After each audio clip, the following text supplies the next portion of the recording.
নমস্কার।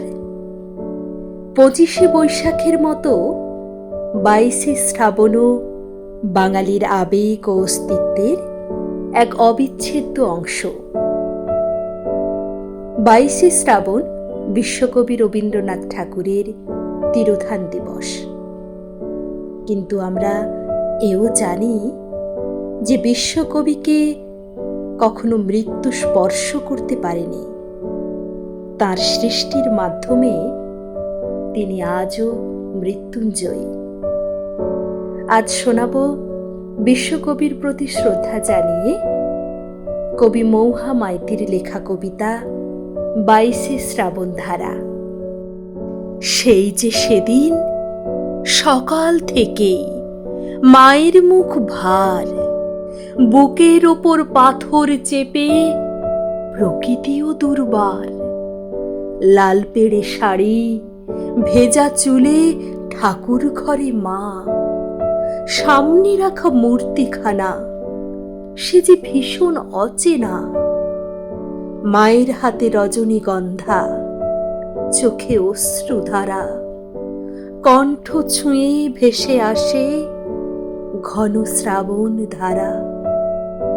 মায়ের ঠাকুর সবটা জুড়ে আমিও ছুঁয়েছি মনে, জোড়া সাঁকোই দেখেছি তাকে সব দিকে সবখানে।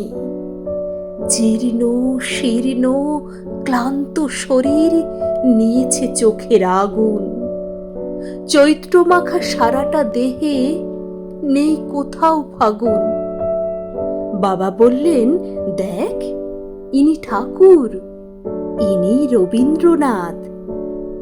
আমি ভাবছি এসব দেখে মায়ের চোখ ভিজবে নির্ঘাত।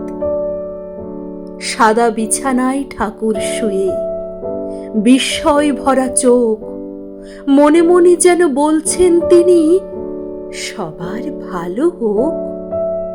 ডাক্তার বদ্যি সবাই বসে, চোখে নেই কারো ঘুম। সারাটা দেশের বেতারে কান, নিঃশব্দ নিঝুম। সকাল থেকেই প্রবল বৃষ্টি, আকাশের মুখ ভার। জোড়াসাঁকো ছেড়ে ঠাকুর হাঁটছেন কোপাই নদীর পাড়। ছাতিম গাছের পাতাগুলো সব খসছে একটা করে।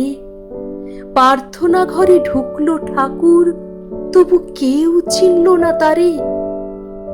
হঠাৎ দেখি দেওয়ালে টাঙানো ঠাকুরের চেনা ছবি, দমকা হাওয়ায় পড়ল নিচে। বিদায় বিদায় প্রাণের কবি। বাইরে তখন ঝড় উঠেছে, ভেতরে ফল্গু ধারা। মায়ের চোখে বইছে শুধুই ২২শে শ্রাবণ ধারা। বাইরে তখন ঝড় উঠেছে, ভেতরে ফল্গু ধারা। মায়ের চোখে বইছে শুধুই ২২শে শ্রাবণ ধারা।